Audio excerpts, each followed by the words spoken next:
Hey, welcome to Funny Synth Noises, and your favorite part of the year, I hope, has arrived. It's my 2025 music review. Whether or not you had some significant life changes this year, I think we can all agree it's time for 2025 to be over and for some change to come. Arbitrary change, because why did we decide a fresh start is only given on January 1st? Why not, September 23rd or something? But I'm not here to philosophize. I'm here to talk about music. It's a very self-centered video, but I hope you'll enjoy it anyways. My bag, original vagabond for hire in the cathedral, left his mark in the spine. This is a fun listen. I really liked Bowl of Hula, so I'm glad it has a similar vibe, but of course isn't a carbon copy of it. Barry Andrews' voice remains strong and growly, and meshes well with the female backing vocals. Monument is gritty and dark, yet upbeat and bright. Idiot Dancing feels just a touch out of place, a sort of circusy act, but that's my only real criticism, and I wouldn't even say I dislike the track. There's a girl with a little black number and she's coming for you. The trio of Bernard Butler from Suede, Norman Blake from Teenage Fan Club, and James Grant from Love and Money came together to make this lovely little album. I've only listened to James Grant's music, so I can't speak on how similar or dissimilar this album is to everyone else's output. It took a little time to grow on me, but I enjoyed it. It's a pleasant listen, and everyone's voices and guitar playing complement each other well. It feels like you're sitting around a campfire listening to the guys jam. And it's a nice quiet night, and you don't want to put the fire out.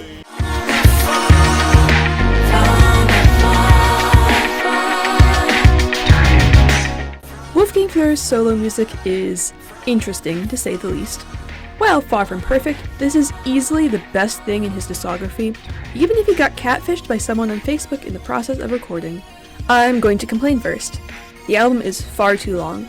It's not that I can't handle a long album, but nobody wants to listen to Wolfgang talk over identical synth riffs for over an hour, especially with his weak vocals. I think it comes down to a combination of him not even attempting to sing, in addition to generally poor mixing. At least here, it isn't nearly as grating as some of the stuff on Magazine 1. Most of the songs are largely unimpressive and forgettable, only holding up because his collaborators know what they're doing. On that note, a handful of the songs here are a few years old, having come from other collaborators, for example a few songs off U96's 2021 album Transhuman. They might be slightly reworked, but it's hardly a noticeable difference. Take these songs off and you might have an album of a digestible length. Hell, you could just take Cinema off. I hate that song, the chorus is so annoying. But there's some redeeming qualities. I know that Uber All is a song that the Daft Punk Catfisher... I know Uber All is a song that the Daft Punk Catfisher contributed to, but it's one of my favorites. Yeah, the synths are all over the place and it feels disjointed, but it's fun. And you can't go wrong with a good Peter Hook bass line. The song that shocked me the most was the title track, Times. Wolfgang Fleur actually sings on it. It's, imperfect as to be expected by a 77-year-old man singing in his non-native language, but relative to everything else he's done, he might as well be like a renowned opera singer or something. The contrast between guest vocalist Victoria Port and his own vocals work really well. The song isn't overly annoying or boring, something the rest of the album suffers from in case you didn't pick up on that. And sure, it's a bit overdramatic, but I have such a soft spot for overdramatic music, and I think it works pretty well for a title track. I'm taking what I can get. I would be happy if Wolfgang left off on Times. I don't think he's going to. I think he's going to keep making his interesting music, but if nothing else, my expectation of Magazine 3 or whatever he's going to call it won't be nearly as dismal as it could have been. In hell, he lifted up his eyes. I'm probably not alone when I say that the 21st Century Waterboys albums are very hit or miss. It didn't help that the first single, Hoppers on Top, Genius, worried me, mostly for its horrible Genius Hurrah line. Now that I've heard the album a few times, I might argue that this is the best 21st Century Waterboys release. As long as you look at it from a particular angle, this album is an hour long with 25 songs and follows the, life and death of Dennis Hopper. I'll acknowledge my fault in that I only ever seen one Dennis Hopper film before this album was released, Alpha and Omega, which happens to be one of his last film roles. For some reason, the Waterboys neglected to make a song about the talking wolves signaling the end of Hopper or something. But anyways, this album is an absolutely fanatic expression of devotion to Dennis Hopper. Mike Scott cycles between a crazed fan and taking the role of Hopper himself. The frenzy of infatuation for the man chronicled in bursts of energy, rarely hitting over 3 minutes. Genres range from ballad to dance to rock to spoken word, and none of it sounds like the Waterboys from their heyday in the 1980s. Although the album is an hour long, it sure doesn't feel like it. You can't help but find yourself grooving to the howls and shouts of a man singing the praises of Dennis Hopper. Life, Death, and Dennis Hopper is also host to perhaps the worst Waterboys album track yet, which is saying something because Corn Circles exists. Frank, let's fuck, is an erratic piece of filler that should have never made it this far. In listening to the album, the line between genuinity and self-awareness becomes a bit blurred. If you look at it from the lens of being dead serious, it feels cheesy and overdramatic to the point where it's almost embarrassing. I want to look at it like Scott and his band knew it was far too enthusiastic about Dennis Hopper, but chose to roll with it and have fun. It's unconventional and ambitious and does a great job of celebrating the fanaticism of something, or someone, you love. You can't listen to individual songs from the album and expect the same experience. Sit down for an hour and take it all in at once. Oh, didn't get your fix of Dennis Hopper?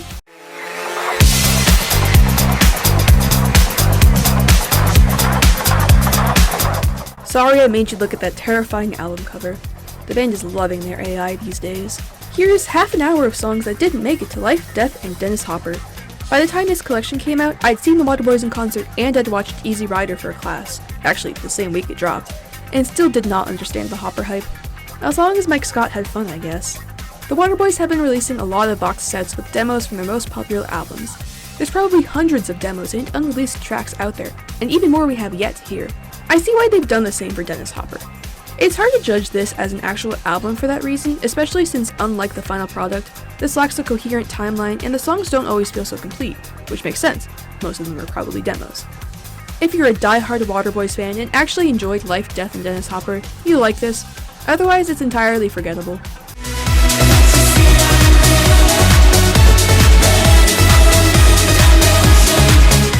Anti-Bell, the electronic music legend he is, shows up this year with an energetic solo venture. Solo except for a couple songs with Sarah Potenza and Debbie Harry, both of whose voices complement Andy's well. This whole album is danceable and always keeps up the energy. I think I might like it more than the last Erasure album.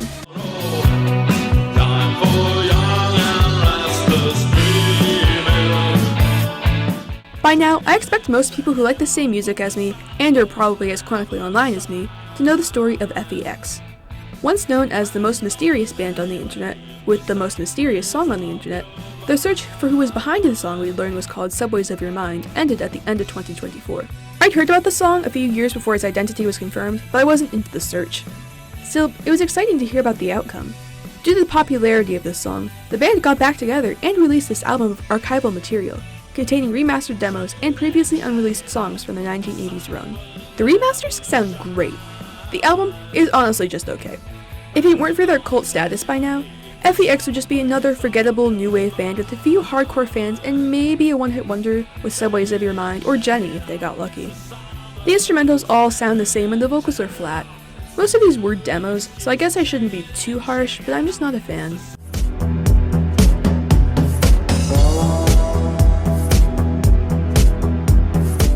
Rusty, I'm so sorry, but I was terribly bored throughout this album. It's over an hour and a half long and really feels like it. Every so often there would be a track with a sort of overdramatic melancholy that felt like it was closing the album, but nope, it went on. Romantique really had that vibe, but it was only 5 songs in, so I knew it couldn't save me. You're constantly being reminded that Rusty Egan was the Blitz Club DJ, from direct references in Dream of the Blitz, and the guest artists who attended the club. Wolfgang Fleur does this a lot with referencing Wait. The old man steps off the train. What is his ass doing here? I liked 2017's Welcome to the Dance Floor. I found it more upbeat and the songs more memorable. Here, with Romantic, everything blends into itself. The second half is a little bit better, but I wouldn't revisit any of the songs.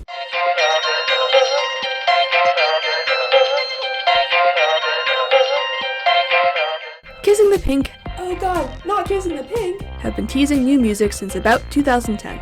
They did drop 2 albums on Bandcamp in 2015, which are largely ignored because there was no promo and are not on streaming services or physical media. For the past few years, they've mentioned releasing a new album. It was supposed to come out in 2023 to coincide with 40 Years of Naked, but we got an anthology. Then, this summer, out of almost nowhere, a new single came out. And then an album the band has seemingly not promoted. I didn't feel like making a whole video about Everything's for Sale. Instead, I'll spend a good chunk of this video talking about most of my feelings, or at least the ones I can put into words. I don't like this album. My expectations were low, but I was wholly unprepared for what I was about to listen to. There's a lot going on here. You can say that about any Kissing the Pink venture, but this stands out to me because it's their first album in 10 years after so much teasing. They had a billion ideas that only sort of worked together, and threw them into a studio album without informing their handful of adoring fans. When Techno-Feudalism was released, and I listened to it too many times, I considered it my second least favorite KTP song. It no longer is, it's too funny to be that. The overly simple lyrics and iconic line of super scary shit have grown on me. The second track on the album is simply titled Imagine, which is a simplified, overly auto-tuned, and ultimately ruined version of Imagine Everyone from Digital People, a song I actually enjoyed. Overall, the instrumentals here generally weren't awful, but a lot of it felt like either something I'd hear while walking around a department store, or playing around with the default sample packs from a free DAW. The vague trap rap feel of Garage Flux was a bit jarring to hear from Kissing the Pink. And they're no strangers to chanting, but Everything's for Sale asks the question, what if these white boys tried rapping? And answered it with some very interesting moments in these songs. The Triangle and Machine Gun really annoyed me. I think I like the unrelated What Noise era demo more than this song. My favorite song is Cruise Ship Soldiers, which is unfortunate because it's the last song. But I guess it's a sort of reward for powering through this, even if it sounds like the end credits song of a children's movie as performed by Corey Feldman. It's also really funny to me that they put a song called Love Lasts Forever on here. Sharing titles between songs is a choice you can make, but Kissing the Pink makes a lot of choices, so I shouldn't be surprised. It does not sound like Love Lasts Forever, the original, and it sounds very different to anything else they've done. More guitar and a softer sound, like a non-committal Stomp and Holler song from 10 years ago. Until there's a rap verse. That was insane to hear the first time. We heard the Rock the Boat section at WFest or in the demo from, I think it was Certain Things Are Likely era, but I didn't think it would get on here. Oh, and the Body Moves in Perfect Time from the original song is referenced in Dreaming Alone, because I guess Nick had a change of heart and loves that song now. There's also so much autotune on this album. I don't hate autotune, controversially. I find it fun and it works in certain contexts or for more subtle edits. Kissing the Pink uses vocoder, similar but different enough, in quite a few songs, and I like that a lot. But oh my god, Nick, please lay off the autotune. I don't know what they're trying to accomplish with it. Are they trying to hide how his voice has aged? He's known for being a new wave singer. None of these guys had great voices anyways, so you might as well embrace the imperfections. Is it an artistic choice? Realistically, it's probably just a really weird artistic choice. But it ruins the listening experience. I'm sorry. It was smart of them to release the two singles they did, Techno-Feudalism and The Preacher, before the album dropped, as those didn't drip with autotune like the rest of the album. As kind of awful as Everything's for Sale is, if you're a Kissing the Pink frenemy like myself, it makes for a very funny listen. I think by now it's my least favorite album of theirs, but I can't be too much of a hater, surprisingly, just because it's so bafflingly amusing. I don't like it for what it is, but I like it because it's fun. Like, the fact that I consciously choose to listen to Everything's for Sale maybe says something. Maybe I just have a really bad music taste, I don't know. I love the 80s. I Love the 80s is a song that can only be made by Men Without Hats. Nobody else could get away with referencing their two most popular songs in the middle of this nostalgia bait. I'm so glad out of any band ever, it's Men Without Hats who are doing this. There's a constant barrage of allusions to the music and culture of the 1980s without any mentions of the very real threats of, say, nuclear annihilation or the AIDS epidemic. Things were just perfect in the 80s, right? It's overproduced and brings up some weird feeling of secondhand embarrassment for me at people taking this bait. Probably because I harbor no nostalgia for a decade in which I never lived and can only secondhand observe people reminiscing. This song was made for people who repost "kids these days won't remember XYZ" images on Facebook. Then again, I went to Lost 80s Live, so who am I to judge? The rest of the album is fine. I kept catching what I figured weren't actually references to other songs, Men Without Hats or otherwise, but after the opening track, I couldn't help but make vague comparisons. The album tracks sort of blend into each other, although I don't hate how they sound. I actually kind of like Inglorious Days. It's like an updated version of their sound, but still sounds like the Men Without Hats we all know and love to some extent. These tracks are all just overdramatic and the best kind of cheesy that you expect from Men Without Hats. Not a fan of the ChatGPT Piss Yellow cover though. They and the Waterboys were really having a good time with AI, weren't they? Now that I'm looking back on all of my reviews, I realize most of them are kind of negative or indifferent, but I did discover music released before 2025 that's actually kind of good and I liked it. So here's a sampling of some of my favorite albums that I found this year.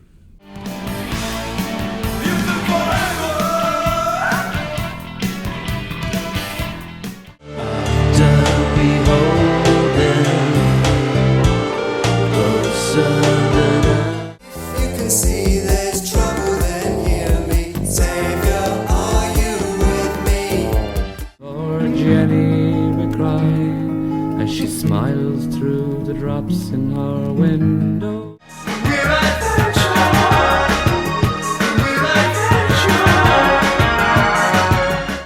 I think this year, I went to more big-name concerts than I have in the past 3 years combined.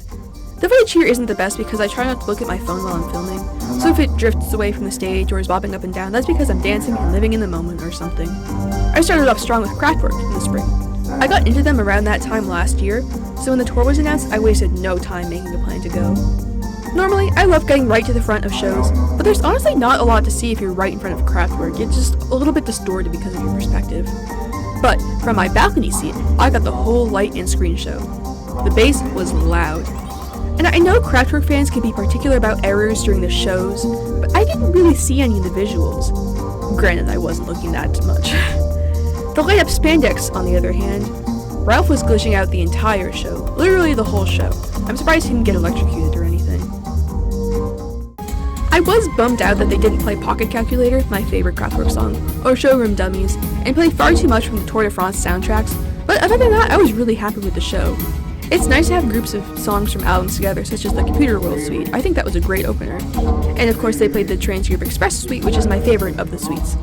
The songs were not just in English, but also had lines in their original German, despite this being the American tour, and English-speaking countries got the English-speaking releases. I really enjoyed that. I was led to believe this was a tour not only containing multimedia, but also containing more Autobahn. As for the Autobahn, they just played the title track and the abridged live version at that. This was fine. I must admit I'm not the biggest fan of Side B, but I do really love Side A.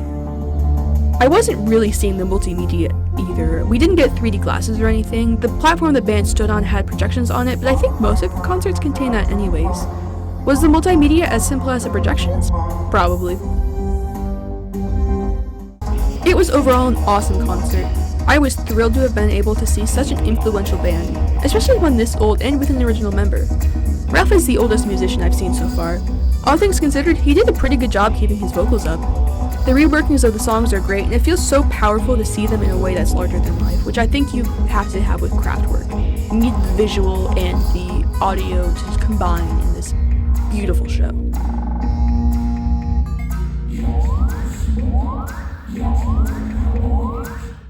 I saw Bruce Hornsby with Y Music later.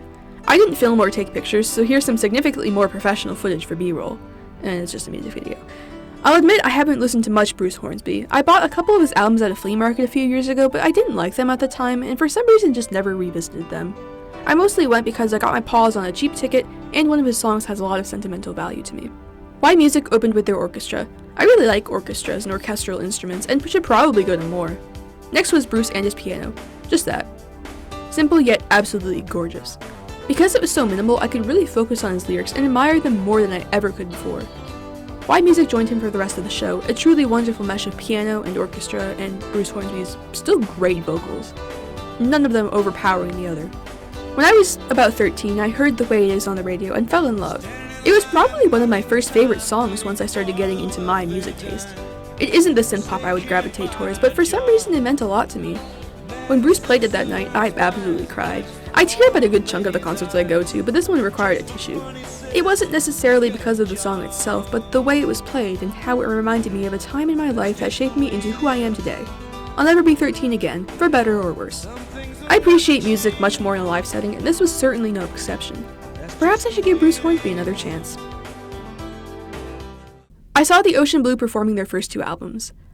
At the time of seeing them, those were the only 2 albums I knew, so it was perfect.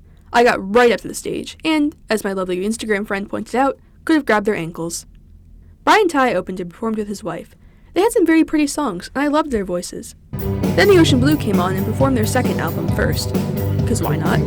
David's voice has barely aged, and the band made the song sound so similar to the album recordings. The two women next to me, plus myself, danced our heart out at the cost of whacking people with our elbows. When they played Ballerina Out of Control, I felt all the power rushing into me. I've been really into the song this year, and it's my favorite of theirs now. Oh, and I got my very first set list. I think the second set, where they played their self-titled debut, was better in that it had more energy. Like that naive 20-year-old boy still discovering himself in them emerged. Everyone was having so much fun on stage and in the crowd. People were singing their hearts out in the choruses. Between songs, David took the time to tell stories about them, particularly when it was relevant to the region where the concert was held. I got a few really good photos and videos, but mostly stayed in the moment. Concerts are so much better when I'm right up front. Not long after, I saw the Modern English Soft Cell Simple Minds triple header. I only knew one Modern English song, but enjoyed the rest. I quite enjoyed Swans on Glass, and have listened to it much more since the show. Admittedly, I don't really care for Melt With You, to the point where I will skip it if it comes on the radio, but it was quite cool to have everyone standing for it and singing along, actually taking over for the last choruses. The band sounded a lot like the Psychedelic Furs, who I have seen live and liked, so maybe I'll check them out later.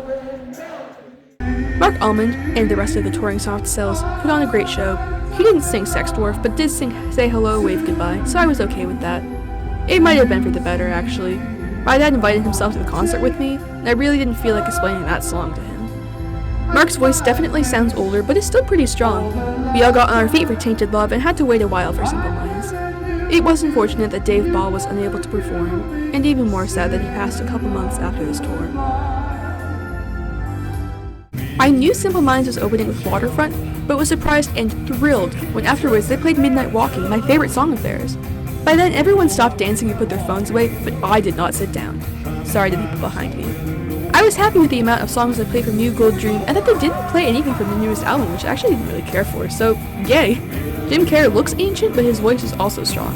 And his legs, apparently. He was bending in ways no 70-year-old man should. My dad, oh my god. He could not stop saying Jim probably does yoga. He was really admiring Jim's yoga skills. I had a great time even when they played Don't You Forget About Me, which is a song I also admittedly cannot bring myself to care about. The audience sang the laws and Jim called us all bilingual. After something like 16 months of waiting, I finally got to see OMD after it was postponed. This is the first band I've seen twice, and it couldn't be a better choice. To make things even cooler, I went with an OMD fan.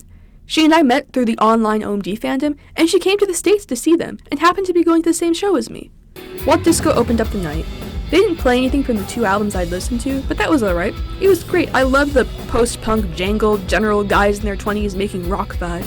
I enjoyed them much more live. The lead singer's flamboyance and Billy Mackenzie-esque vocals were so cool. And when OMD went on, of course, we went bonkers. My friend and I were singing and lip-syncing the entire show, and her hand pantomimes even got Andy to notice and quipped that she was doing better than Paul. If you see hands enter the frame in my footage, that's absolutely her. The sound quality wasn't as good as I wanted it to be, but that might just be because the speaker was right next to me. Andy's vocals were still great, especially after his surgery, and with his new titanium knee, he was able to leap around the stage and do his windmilling. I was a bit disappointed by some setlist omissions like Bauhaus Staircase, even though this is, the Bauhaus Staircase tour, and The Punishment of Luxury, but even the songs I'm not the biggest fan of were still great. Seeing the new Bauhaus Staircase songs live was awesome, especially Anthropocene. That being the second song of the night, technically the first song they played themselves, oh my god, that was so good, that was so awesome. Oh my god.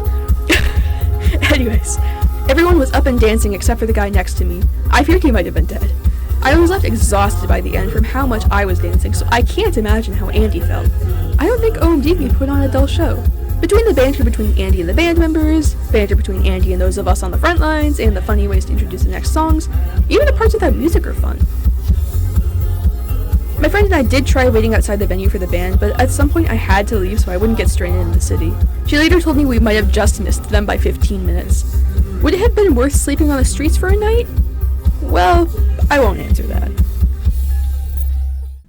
For months, I deliberated over going to Lost 80s Live, a sampling of one-hit wonder UK artists presented by Sirius XM radio host Richard Blade.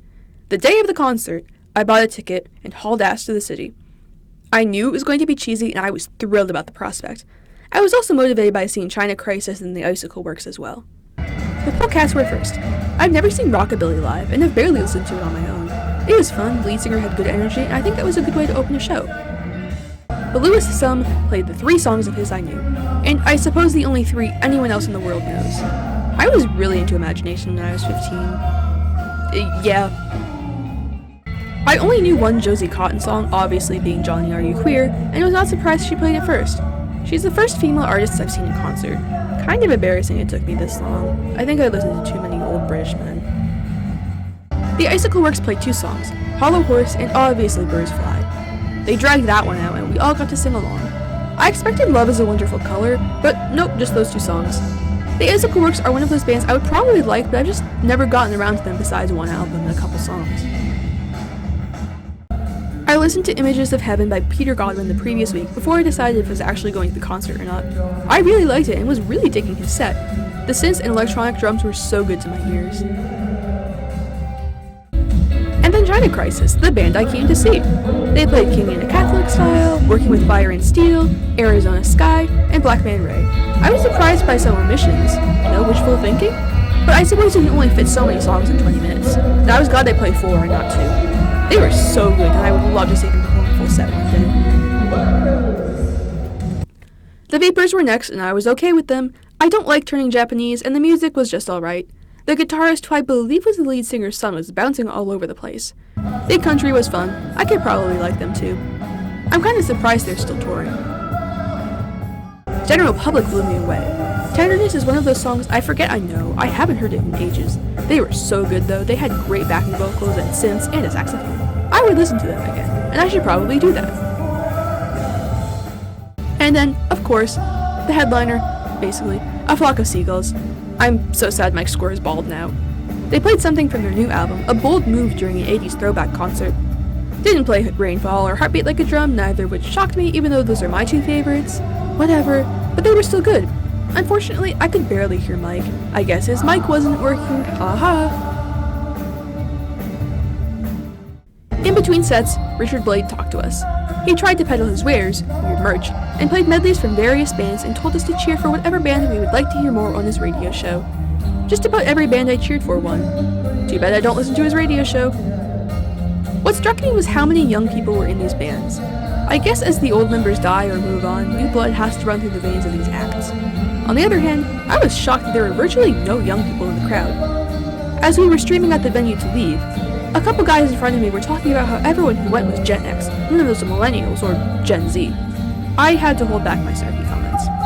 I think there was a slight issue with the microphones, at least in my ears.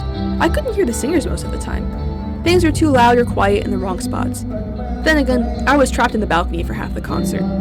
The whole night was very cheesy, just as I hoped. Richard Blade's hyping up of the crowd and getting us to participate was fun. He was absolutely playing on the crowd's nostalgia. And of course, the bands playing were just about all one-hit wonders, if they even charted here at all. Despite the, cringe factor, for lack of a better word, and from the perspective of someone who missed these bands' popularity. It's a good thing they got together to perform. Most of them could probably never hold up a venue on their own, especially here in the States. Because they're all basically one-hit wonders here, people only come for the big hits unless you happen to be a rare superfan.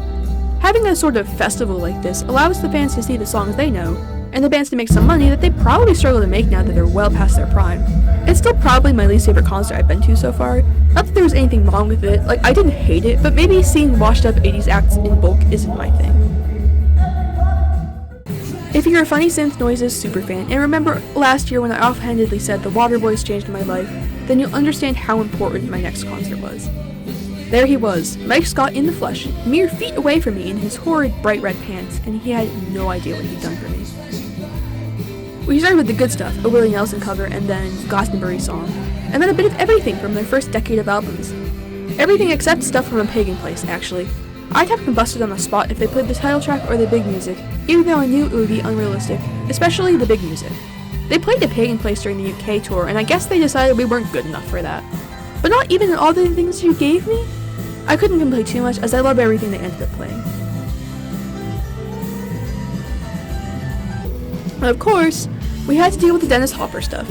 At least it all came in a batch in the middle, abridged and not containing Frank Let's Fuck. I did laugh a little too much at Hopper's on Top and its overenthusiasm. It's a stupid song, I'm sorry. The songs were pretty faithful to the studio recording. It wasn't bad, but we were all itching for the old stuff as evident by the subdued clapping. I was also getting real sick and tired of Genius Hurrah, as you can tell from this clip. The final third of the show was ushered in by the familiar intro of Don't Bang the Drum. It was powerful and brought us all back to life. The rest of the night was banger after banger. We made it through almost all of This Is a Sea save for trumpets, a song you can't quite do without a trumpet, and Old England.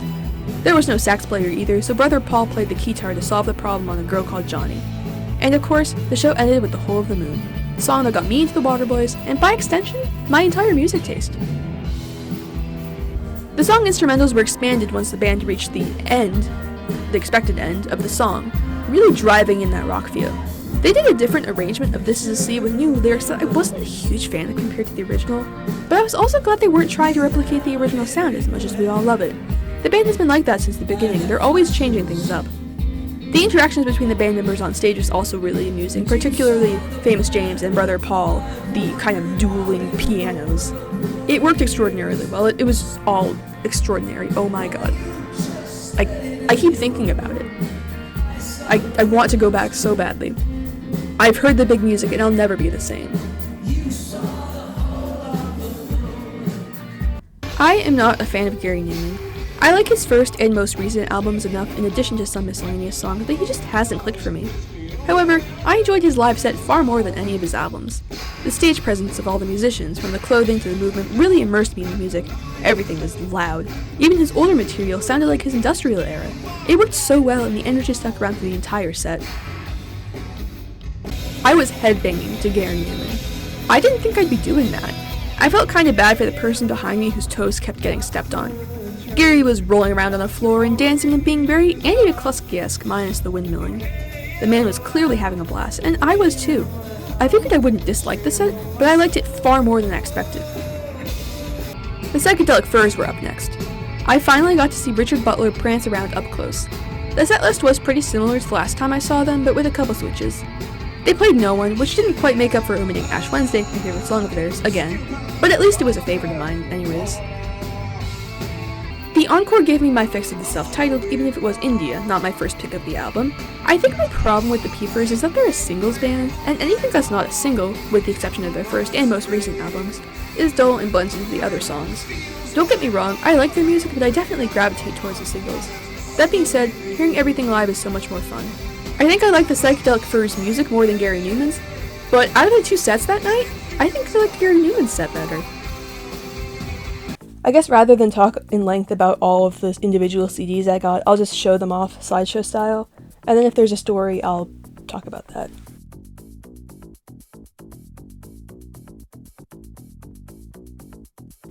I got this, and I was like, this cover doesn't look familiar, and I realized it's actually a Japanese version.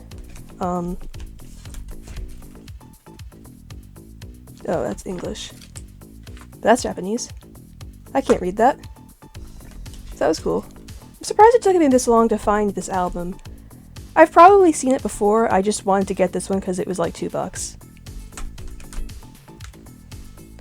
I don't think this album is available on US streaming, so I bought it, and I actually kind of liked it. I didn't think I would because it's not like Claudia Broken propaganda, but it was pretty good for what it is. Surprised I found this. I've never seen new music in the wild. Digipack. I don't like digipacks.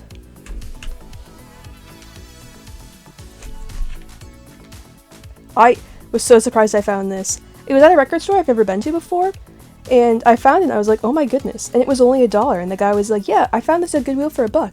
I can sell it to you for $1. So now I have 3 out of 4 of their studio albums. I've seen Peace at Last before, but it was like $8, and I don't like the album enough to want to spend $8. So, manifesting I find that for $1. I think I bought this like a month or 2 before I saw them. I haven't seen this one before, which I'm kind of surprised by because it's like, you know, Pleased by Pet Shop Boys. It's in kind of rough condition, but that's okay.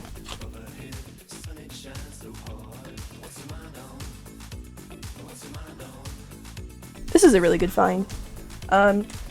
It was $8 at a record fair. I think that's a little expensive for a used CD, but it is what it is. It's Talk. I'm okay with that.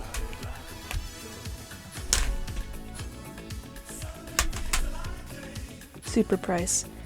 I think I got it for... No, I got it for like $5, $6. So they didn't upcharge me. I don't like this album, but I got it because it was $1. A few years ago when I got into Guadalcanal Diary, I'd heard about this album, but I couldn't find it anywhere online, like in full. So I found this for $1, and I bought it, and I was like, oh, I'll just throw it on YouTube because nobody's done that, and somebody had done that 3 months earlier. So now I just have it, and it's kind of okay. I got this for free at the Bruce Hornsby concert. I have not listened to it. I think I'll like it. The cover's cool. It's a digipack, but, you know, here's what it is. More OMD. I got this a month or two before I saw them in concert as well. Another Luca Bloom. I think that's cool. It's the promo copy. Not that that means anything, but it looks cool. The reason this doesn't have line rows is because they're hanging up on my wall. I now own the first 6 Waterboys albums and a couple compilations. Of course, why not? Another digipack! The good thing about liking older music and like getting older CDs is that they aren't usually digipacks, but like this is 2008, so of course it is.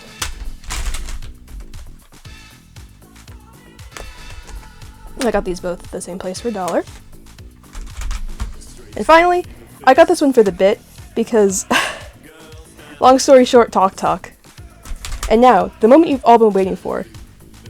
I went to a record store, one I'd never been to before, and I saw a bin that said 12-inch dance singles, and I thought to myself, oh, there's no way they're going to have Kissing the Pink. But, what makes this one even better, besides the fact that I bought it for $3 and I never took the sticker off. Level 42, certain things are likely. And then I went to a record fair, another one actually. Going through the 80s bin, $6. $6 for a promo copy of Naked. And I'm okay with this because it's actually a good album. But I also had to carry this around the city because I was waiting for a bus. And carrying this around was not my favorite thing ever. The promo thing. But yeah, I don't really know. There's nothing in it besides the record. But yeah, that's it. That's my CD haul. There were sadly a lot of musician deaths this year. The following is a montage of musicians I listened to who passed away in 2025.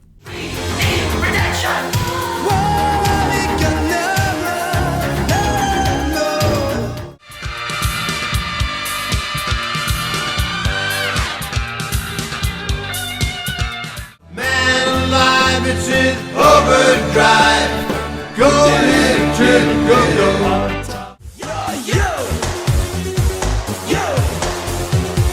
Yo, I saw you. There we go.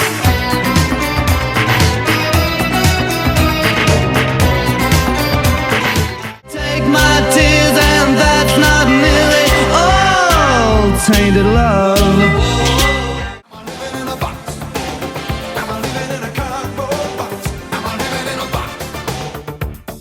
In less depressing music-related things that happened in my life, in February I challenged myself to listen to a new genre of music every day.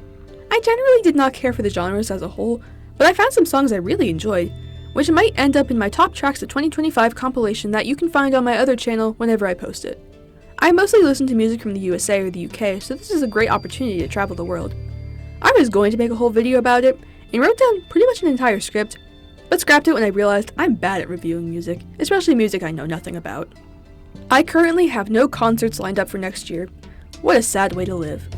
I might see Peter Hook for the bit, but it isn't definite, even though it's probably definite. I'm probably gonna go see Peter Hook for the bit. I'm once again hoping Redbox comes to the States. If I say it enough times, I'll manifest it into existence. As for my channel, I've been pretty art blocked this year. I have some topics I want to make videos about, but they're so niche that information is limited, and I don't have enough direction for them.